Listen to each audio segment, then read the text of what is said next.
우리 하나님 말씀 사무엘상 30장 1절로 10절 말씀, 아마 여러분이 본문 보시면 지난주 아마 새벽 영상에 제가 했던 본문입니다. 사무엘상이 다 끝났는데 제가 다시 한번 전하고 싶어서 말씀을 선택했습니다. 교독하겠습니다. 다윗과 그의 사람들이 사흘 만에 시글락에 이른 때에 아말렉 사람들이 이미 네겝과 시글락을 침노하였는데 그들이 시글락을 쳐서 불사르고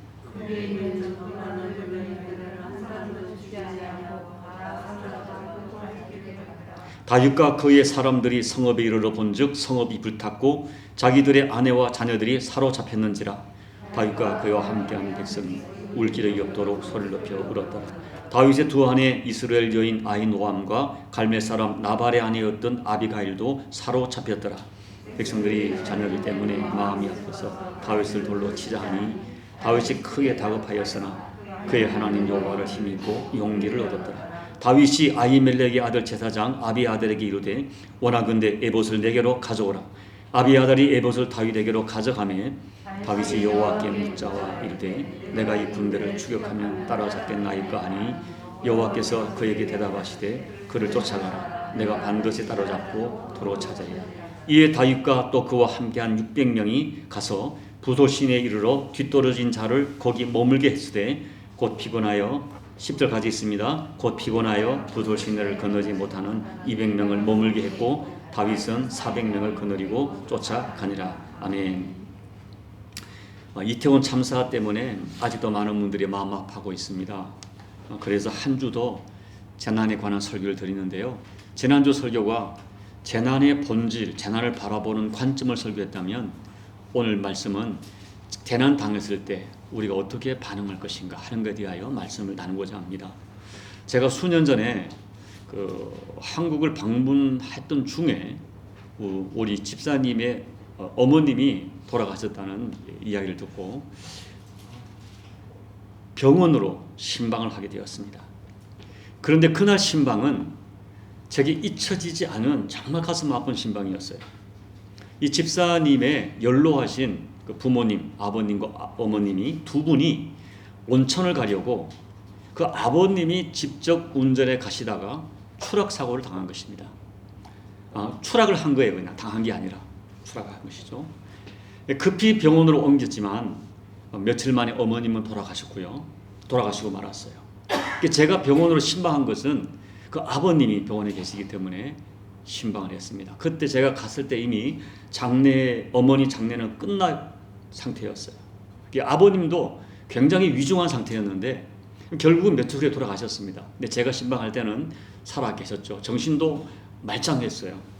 그런데 이 아버님이 아직도 자기 부인이 돌아가신 것을 모르고 계셨어요. 그래서 저와 딸이 신방할 때 병원에 갔는데 계속해서 얘야, 네 엄마는 어떻게 됐니? 좀 어떠냐? 하고 계속 물어오시는 거예요. 그래서 제 가슴이 참 먹먹해졌습니다. 이제 병실 밖에 나왔을 때 이제 차를 마시면서 집사님이 눈물을 글썽이시면서 하나님이 원망스럽다고 하시는 거예요. 이 부모님은 정말 정이 많은 부부였다고 하십니다. 문제는 이런 상황을 믿지 않는 일가 친척들에게 어떻게 설명을 해야 할까 하는 것입니다. 왜냐하면 그 일가 친척 중에 집사님 가정만 예수님을 믿는 것입니다. 집사님은 제게 도대체 하나님의 뜻이 무엇인지를 물어보셨어요. 제가 집사님께 집사님 정말 나도 가슴이 너무 아프다. 집사님 아픔 또 원망스러운 마음 100% 이해한다 라고 말씀을 드렸어요. 그러나 솔직히 나도 모르겠다. 나도 하나님의 뜻이 뭔지 모르겠다고 말씀을 드렸어요. 성도님이 고통하시는데 목사인 제가 속 시원하게 답을 드릴 수 없는 그것이 마음이 아팠습니다. 여러분, 우리가 이 짧은 인생을 살아가는데 믿음이 좋은 사람이라 할지라도 복병처럼 숨어있는 재난이나 고난에서 제외되지 않습니다. 그리고 우리는 솔직히 우리에게 일어나는 일을 다 정확하게 해석하지 못합니다. 이미 여러분께 수없이 말씀드렸지만 이 재난이라는 것은 어떻게 왜 오는지 해석이 안 되는 거예요. 어떤 경우는 이 세상이 악하기 때문에 그 동시대를 같이 살 때에 어쩔 수 없이 고난당합니다. 예를 들면 1차, 2차 세계대전 중에 믿음이 신실한 수많은 젊은이들이 희생당했어요. 우리가 잘 아는 그 불의 전차라고 하는 그 유명한 세계적인 뭡니까 100m 세계 기록자였던 에릭 리들이 2차 대전 때 죽임을 당했습니다. 여러분, 어떤 경우는 우리 죄 때문에, 우리의 실수와 부주의 때문에 당하는 고난이 분명히 있습니다. 또 어떤 경우는 하나님이 우리를 더 다듬어 쓰시려고 주시는 연단의 과정으로 오는 고난이 있습니다. 그런데 어떤 경우는 애매하게, 정말 아무 잘못도 없는데 애매하게 당하는 고난이 있어요. 그 고난은, 그와 같은 고난은 우리가 이 다음에 천국 가고 하늘나라 가서 하나님 앞에 갔을 때야 그래서 그랬구나 라고 알게 되는 고난이 있습니다. 그리고 어떤 경우는 우리 육신의 아버지가, 부모가 자식을 징계하듯 이 사랑으로 징계하는 징계 고난도 있습니다. 중요한 것은 어떤 경우에도 우리에게 찾아오는 고난을 우리가 함부로 해석하지 못한다는 거예요. 여러분, 그러나 이거는 분명해요. 만약에 하나님께서 우리 인간에게 오는 재난이 모두가 인간의 죄악 때문이라면 오늘 이 땅에 살아남아 재난 당하지 않을 사람은 단 한 사람도 없을 것입니다. 오늘 우리가 호흡하는 것은 우리 행위대로 갚지 않으시고 우리 행위대로 처치하지 않으시는 하나님의 무궁하신 사랑과 은혜 때문입니다. 그리고 하나님께서는 우리들의 죄에 대해서는 잠깐 노여하지만 하나님의 일관된 관점은 평생을 은혜와 사랑으로 갚으시는 분이 우리 하나님이십니다. 자, 오늘 본문 제가 새벽에도 말씀드렸지만 다윗과 그의 동료들이 울 기력이 없도록 우는 기가 막힌 재난을 만났어요. 사랑하는 아내와 자녀들을 대적 아말렉에게 뺏겨서 생사를 알 수 없습니다. 모든 재산 다 탈취당했고 살고 있던 집과 그 근거지 마을이 전부 불에 타서 잿더미가 되고 말았어요. 그리고 또 충격적인 것은 이런 기가 막힌 상황을 만나자 그 잿더미 앞에 울던 동료들이, 어제까지 다윗을 왕으로 섬기며 따르던 충성을 맹세했던 부하들이 갑자기 돌을 들어 다윗을 쳐서 죽이려고 덤벼드는 거예요. 오늘 성경은 그와 같은 상황을 다윗이 크게 다급했다고 표현합니다. 이 말은 몹시 긴급한 상황을 만나서 어떻게 손을 쓸 수 없는 그런 상황을 만났다는 거예요.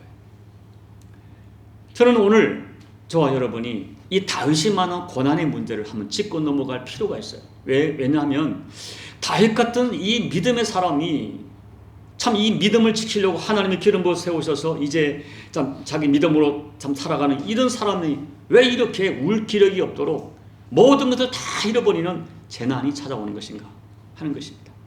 자, 말씀드린 대로 1차적으로 우리는 우리에게 찾아온 고난을 다 해석하지 못합니다. 그렇지만 오늘 다윗이 당한 이 재난에는 이유가 있어요. 이 다윗이 당한 재난은 이유가 있는 재난입니다. 그래서 오늘 다윗이 이 고난당한 이유와 함께 고난당한 이후에 어떻게 이 문제를 풀어갔는가를 묵상하면서 함께 우리가 교훈을 받으려고 해요. 물론 다윗이 당한 고난이 오늘 우리들이 당하는 고난과 동일시되는 것은 아닙니다. 다만 다윗이 당한 고난과 그 이후에 그 고난을 바라보는 다윗의 반응을 보면서 우리가 우리에게 어떤 이 땅에 오는 재난의 문제, 또 그것이 남이 당한 것이든 국가가 당한 것이든 내가 당한 것이든 이 고난의 문제를 우리가 어떻게 반응하고 어떻게 이 문제들을 풀어가는가를 여러분과 나누고 싶은 거예요. 먼저 본문에 기록될 당시의 다윗의 상황을 보면 다윗은 그 당시에 가장 깊은 영적 침체에 빠져있던 시절이었어요. 이 다윗은 골리앗을 무너뜨리면서 왕의 사위가 되었고 민족적 영웅이 됩니다. 온 백성이 칭송하는 영웅이 되었어요. 그런데 백성들에게 인기가 있고 백성들이 칭송하는 것이 사울 왕을 자극해서 그날부터 사울 왕의 정치적 적이 되는 계기가 되고 말았습니다. 그래서 유다 땅에 살 수 없어서 다윗은 10년 이상 광야로 쫓겨다니는 도망자 신세가 되었어요. 오직 하나님만을 의지하고 하나님의 이름으로 적들을 물리치고 믿음을 지키며 살았는데 결과는 도망다니는 도망자 신세가 된 것이죠. 그리고 그렇게 하나님을 의지하고 기다리고 매년 살아가는데 10년이 넘도록 하나님이 다윗에게 침묵하십니다. 10년이 되니까 다윗도 몸도 마음도 지쳤어요. 그리고 여러분, 10년을 따라다니는 동료들과 주변 사람들도 10년 정도 되면 다윗이 아닌가?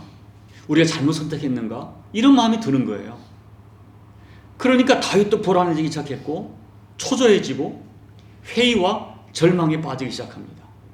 설상 그리고 다윗에게 호의적인 사람들이 실제로 하나둘 냉정하게 돌아서기 시작해요.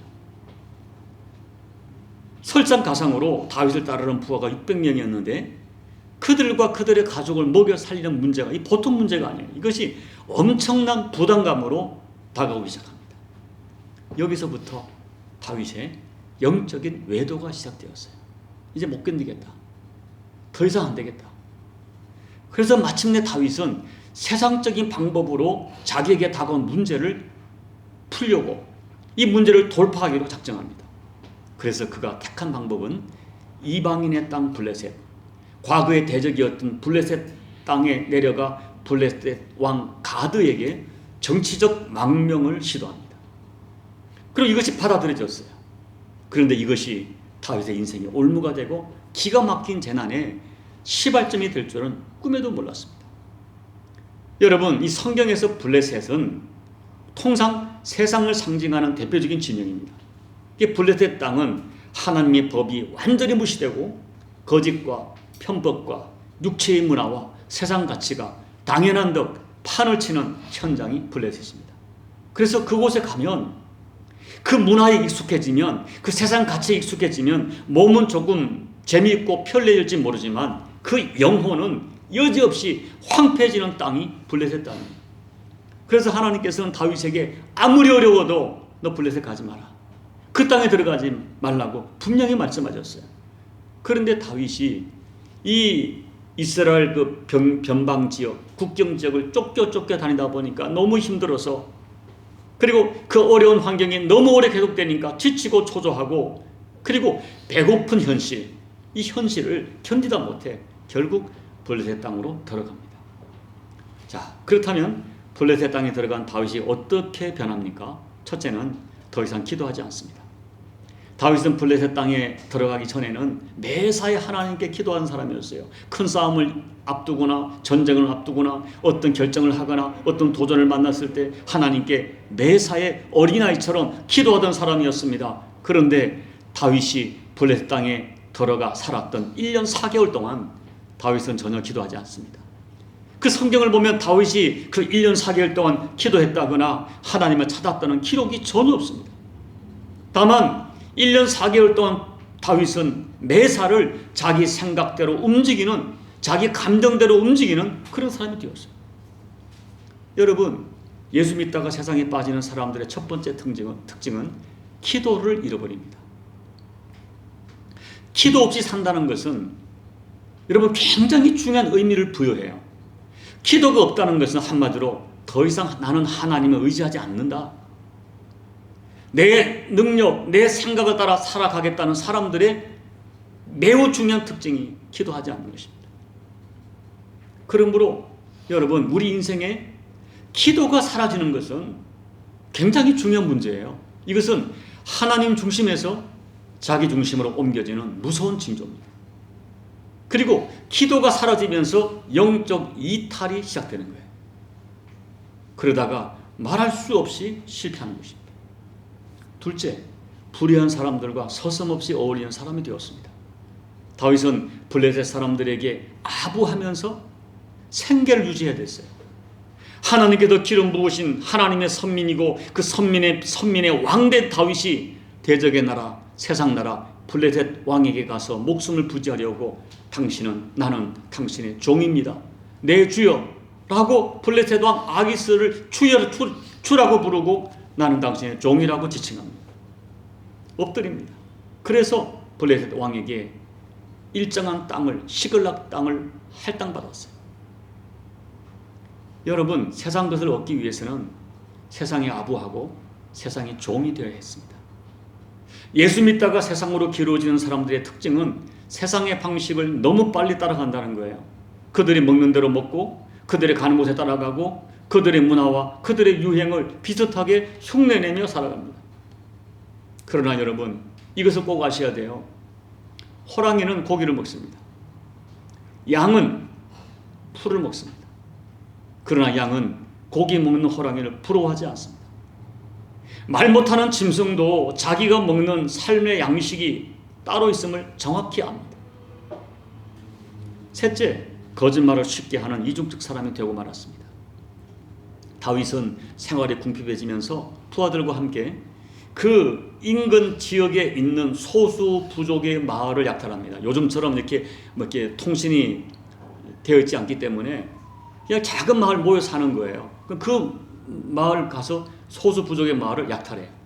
그리고 아기스 왕에게 가서는 유대 땅, 유대 민족, 국경의 변방에 있는 유대 땅을 약탈한 것으로 거짓 보고합니다.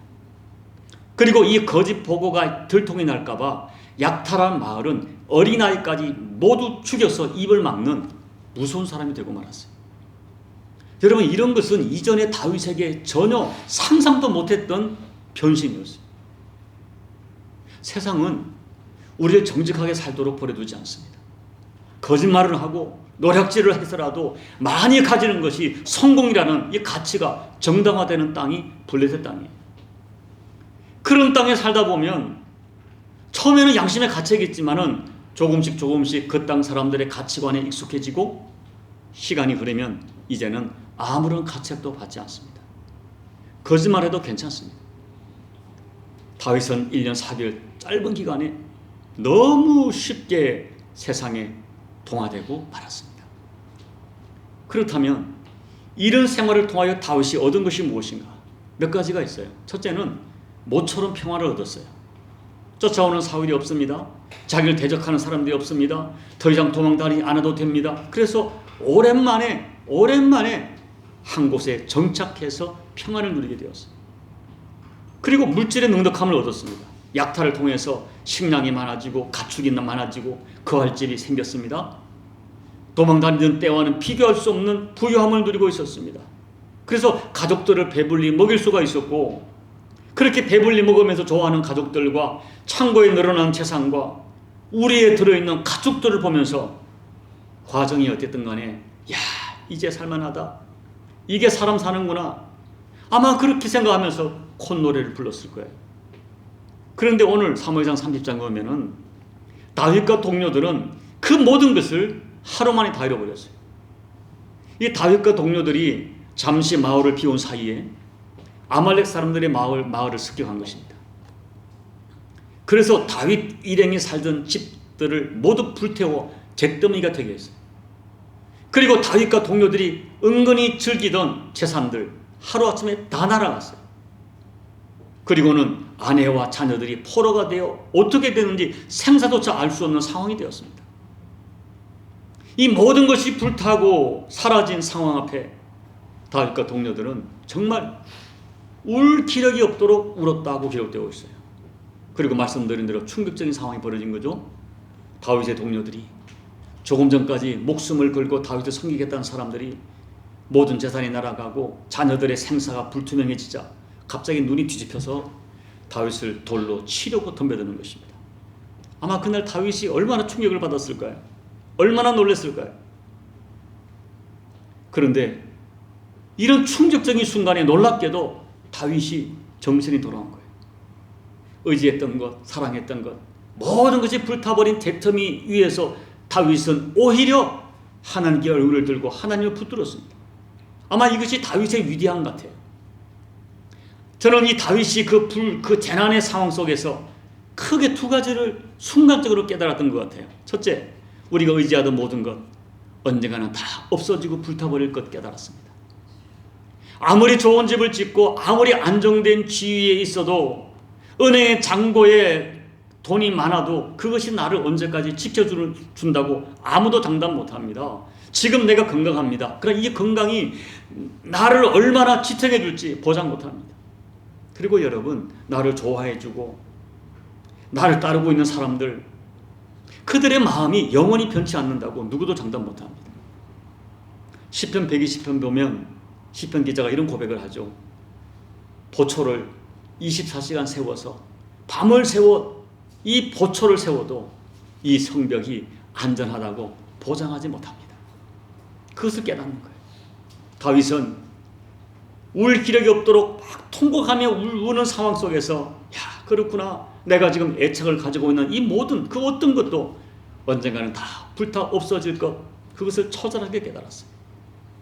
둘째는 위기의 순간에 오직 하나님만이 내 인생의 진정한 도우심임을 깨달았습니다. 아마 저는 그렇게 생각해요. 그 긴급한 상황 속에서 다윗은 하나님의 음성을 들을 것입니다. 다윗아, 네가 의지하던 것이 이것이었더냐? 무엇이 너를 안전하게 지켜주더냐? 누가 너와 함께 끝까지 갈 수 있더냐? 여러분, 그 어떤 재산도, 그 어떤 가족도, 그 어떤 절친한 동료도 결정적인 순간에는 결국 자기 길을 갑니다. 결국 혼자예요. 내가 영원히 의지할 분은 오직 하나님이십니다. 어제까지 생사를 같이 하던 동료가 자기를 돌로 치려고 달려드는 그 순간에 다윗은 하나님을 다시 발견했어요. 그렇구나. 오직 하나님만이 나를 영원히 버리지 않고 나를 영원히 도우실 분, 그분밖에 없구나. 이걸 뼈저리게 깨달았어요.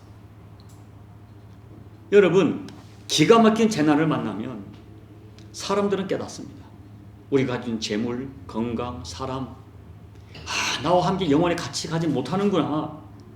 내가 가진 모든 것들이 유한한 것이구나. 이걸 깨닫는 동시에 결국 하나님만이 영원하시다. 영원히 변치 않고 영원히 함께할 분은 그분밖에 없다. 나의 영원한 동행자는 하나님밖에 없다. 이걸 온몸으로 깨닫습니다. 여러분, 기가 막힌 재난 속에 이 진리를 깨닫는 사람은 정말 지혜로운 사람이고 정말 복된 사람입니다. 그래서 오늘 다윗은 회복의 은혜를 입습니다. 다윗은 즉시로 오늘 성경을 보니까 잃어버린 기도를 회복합니다. 그래서 하나님께 1년 4개월 만에 드디어 하나님께 기도해 하나님께 묻습니다. 그리고 다윗이 기도를 회복하고 하나님께 엎드리자 하나님도 즉시 닫혀있던 하늘문을 열어서 다윗을 이끌어 가시기 시작해요. 결국 하나님을 찾자, 기도를 회복하자, 잃어버린 가족도 찾았고 잃어버린 재산도 회복되었습니다. 다윗은 모든 것이 불타버린 잿더미 위에서 하나님을 찾았고 기도하는 영성을 회복했고 그리고 삶 속에 하나님 주시는 구체적인 구원의 은혜까지 체험합니다. 그렇다면 여러분, 오늘 이 말씀을 보면서 이렇게 울 기력이 없도록 마음이 무너지는 기가 막힌 재난을 만났을 때 우리는 어떻게 반응해야 될까요? 오늘 다윗과 동료들의 반응을 묵상하면서 혹시 우리가 살다가 그런 일이 없기를 바라지만 나에게도 울 기력이 없도록 마음이 무너지는 상황을 만났을 때 어떻게 반응해야 될지 여러분 3가지를 말씀드려야 해요. 첫째, 여러분 재난 앞에 여러분 감정을 억제하지 말고 그냥 다 배출하십시오. 오늘 이 폐허가 된 시글락 마을 앞에서 울고 있는 다윗과 그의 용사들은 연약한 사람들이 아닙니다. 지난 10년 동안 무수히 많은 죽음의 위협을 건너온 강한 사람들이죠. 그런데 그들이 울고 있습니다. 여러분, 우는 것은 창피한 것이 아닙니다. 오히려 하나님께서는 우리 인생의 고통을 정화시키도록 눈물을 주셨어요. 그래서 이 눈물은 이 고통스러운 내가 어떻게 할 수 없는 감정을 배출하는 정화장치입니다. 그래서 이 눈물을 흘릴 때 우리의 정서도 영도 그리고 우리 육신도 정상으로 회복되는 큰 역할을 해요. 그러나 중요한 것은 사람 앞에 울지 말고 하나님 앞에 울어야 된다. 여러분, 사람들은 정말 내 마음의 아픔을 깊이 공감 못해요. 잠깐 같이 울어주다가 나중에 귀찮아합니다. 마음을 다 받아주는 것 같지만은 여러분 아니에요. 잠깐 울어줄 수 있지만 속 깊이 울어주지 못합니다. 그리고 아차하면 나중에 말씀드린 대로 귀찮아하고 나중에 돌을 던질 수도 있습니다. 중요한 것은 하나님 앞에 나가 울어야 돼요. 하나님께서는 시한부 인생을 선고받고 하나님 앞에 통곡하며 우는 히스기야에게 말씀하시기를 히스기야야 너의 기도를 들었고 내 눈물을 보았다고 말씀하시고 하나님의 치료를 시작해 주셨어요. 그리고 여러분, 이 상한 마음이 있을 때 여러분 그 감정도 하나님 앞에 다 그냥 토해내세요. 제가 언젠가 말씀드렸지만 시편 107편 말씀을 읽다가 저는 너무너무 놀랐어요. 다윗이 자기를 대적하는 사람들 때문에 너무 고통스러우니까 하나님께 기도를 드리는데 이런 기도를 드리는 거예요. 제가 한번 시편 107편, 109편 8절로 10절 읽어드립니다. 그의 연수를 짧게 하시며 그의 직분을 타인이 빼앗게 하시며 그의 자녀는 고아가 되고 그의 아내는 과부가 되고 그의 자녀들은 유리하며 구걸하고 그들의 황폐한 집을 떠나 빌어먹게 하소서. 야, 다윗이 이런 너무 속상하니까. 그런데 다윗이 이 말을 하나님께 올린 거예요. 자기의 솔직한 감정을. 하나님, 저 인간 죽었으면 좋겠습니다. 진짜 저는요, 야, 다윗이 이런 기도를 드린다는 사실에 놀랐습니다. 얼마나 힘들면. 그런데 문제는 그런 기도를 드리다가 다윗이 상한 감정이 치료되는 거예요. 자, 여러분, 너무너무 힘들 때 그 감정을 억제하지 마십시오. 하나님 앞에 나와 우십시오. 그리고 여러분 감정을 다 하나님, 나 정말 엘리야는 그 이사야 38장 보면 하나님 앞에 가서 하나님 나 죽여주세요. 나 죽고 싶어요. 얘기했어요. 여러분 믿음의 위대한 선배들도 자기들의 감정을 하나님 앞에 다 토했어요. 울었어요. 통곡했어요. 여러분 힘들면 하나님 앞에 나와 그냥 우세요. 속상한 감정 다 숨기지 말고 하나님 앞에 토해내세요. 저는 여러분하고 있을 때는 그런 기도 못 드리지만 혼자 있을 때는 별 얘기 다 해요. 혼자서 와서.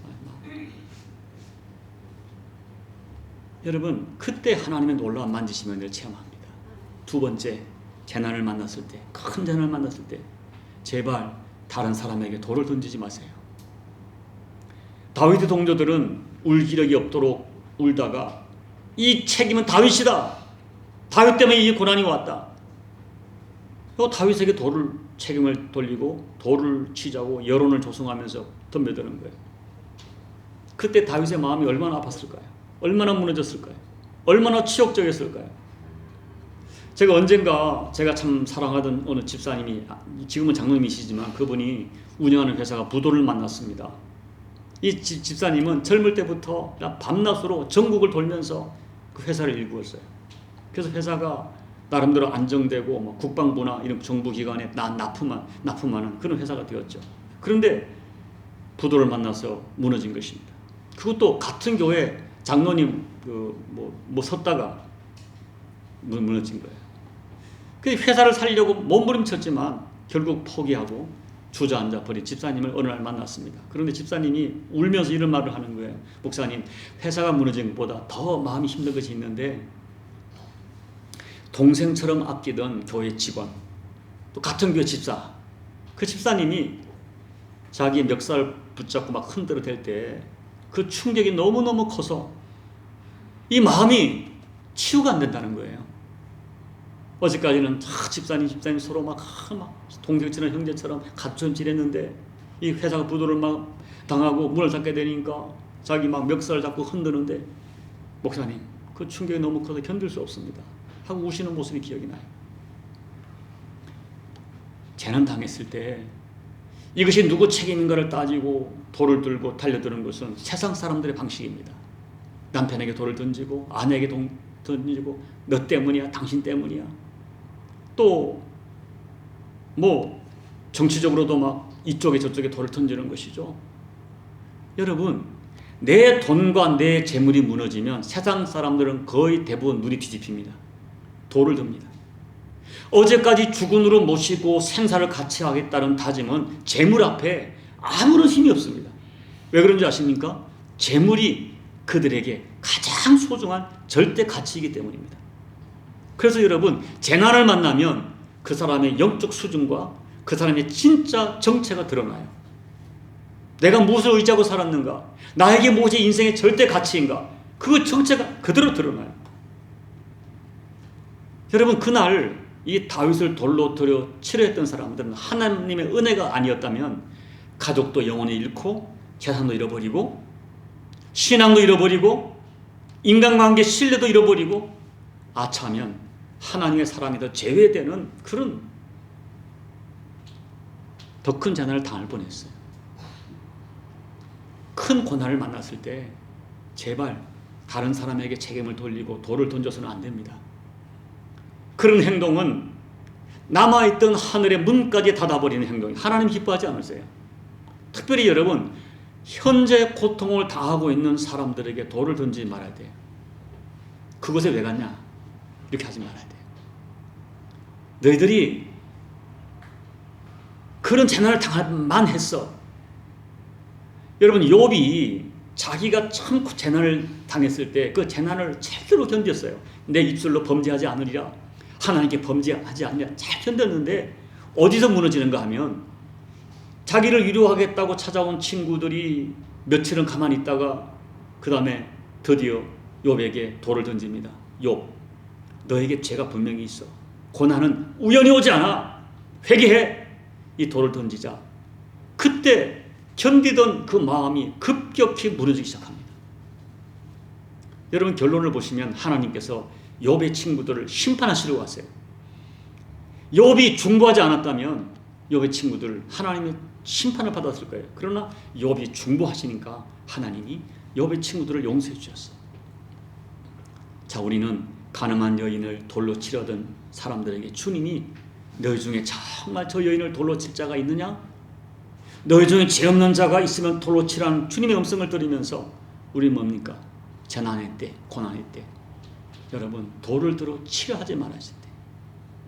어제도 어느 집사님이 전화가 오셔서 이런 얘기 하다가 얘기가 갑자기 삐뚤게 나가서 정치 얘기하시고 목사님 큰일 났어요 뭐 하시길래 집사님 돌 내려놔. 집사님 영이 망가져. 왜 그까지 집사님까지 끼어들어. 하지마 말씀드렸어요. 셋째, 고난의 때 반드시 하나님께 얼굴 들어야 됩니다. 힘을 내서 얼굴 들어야 돼요. 마음이 무너지는 건 압니다. 속상한 건 압니다. 그래도 하나님께 얼굴 들어야 돼요. 하나님 계시다면 이게 뭐야? 나한테 왜 이런 고난을 줘? 충분히 그럴 수 있습니다. 내가 하나님 어떻게 섬겼는데 이럴 수가 있어. 그래도 여러분 하나님께 얼굴 드셔야 돼요. 왜냐하면 하나님밖에 여러분의 마음을 받아줄 분이 없고 하나님 밖에는 결정적인 도움을 줄 분이 하나님밖에 없습니다. 여러분, 고난을 만났을 때 절망하는 것, 원망하는 것 당연합니다. 당연히 원망하죠. 절망하죠. 여기까지는 신앙인과 불신자가 똑같습니다. 그러나 계속 절망에 머무는 것은 내가 믿음이 없었다는 것을, 그런 진실을 폭로하는 거예요.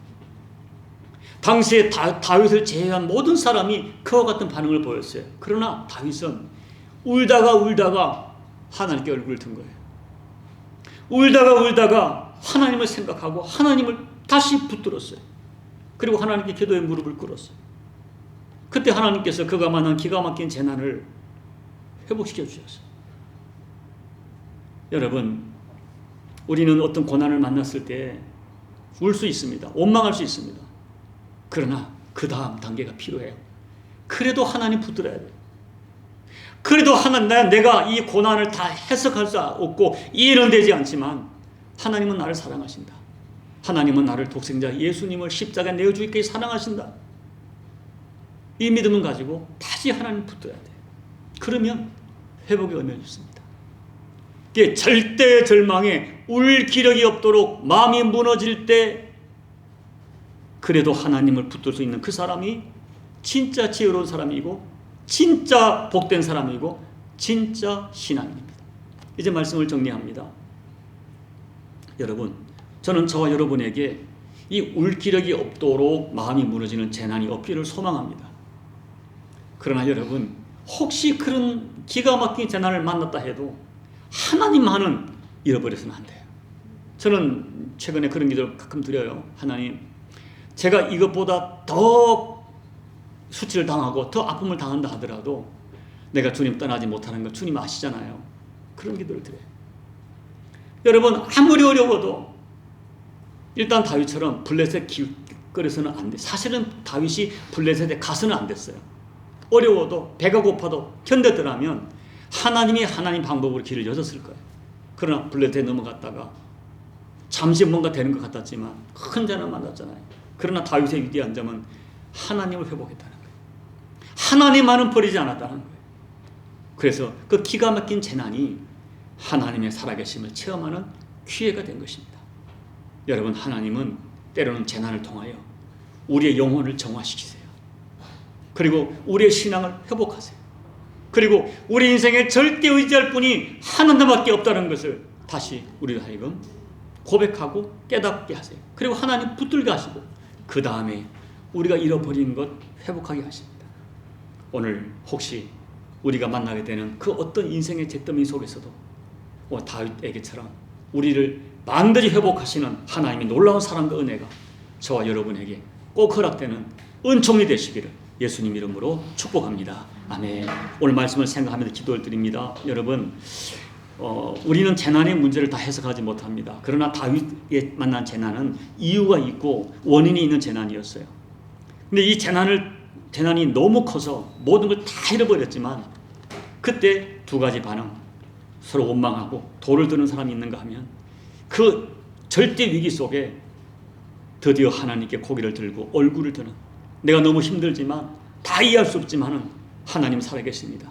하나님만이 나의 현재 이 무너지는 마음을 일으킬 수 있고 잃어버린 모든 것들을 하나님만이 회복할 수 있습니다. 라고 얼굴 들었던 다윗 같은 믿음이 필요합니다. 오늘 말씀을 생각하면서 하나님, 재난 속에 돌을 들지 않겠습니다.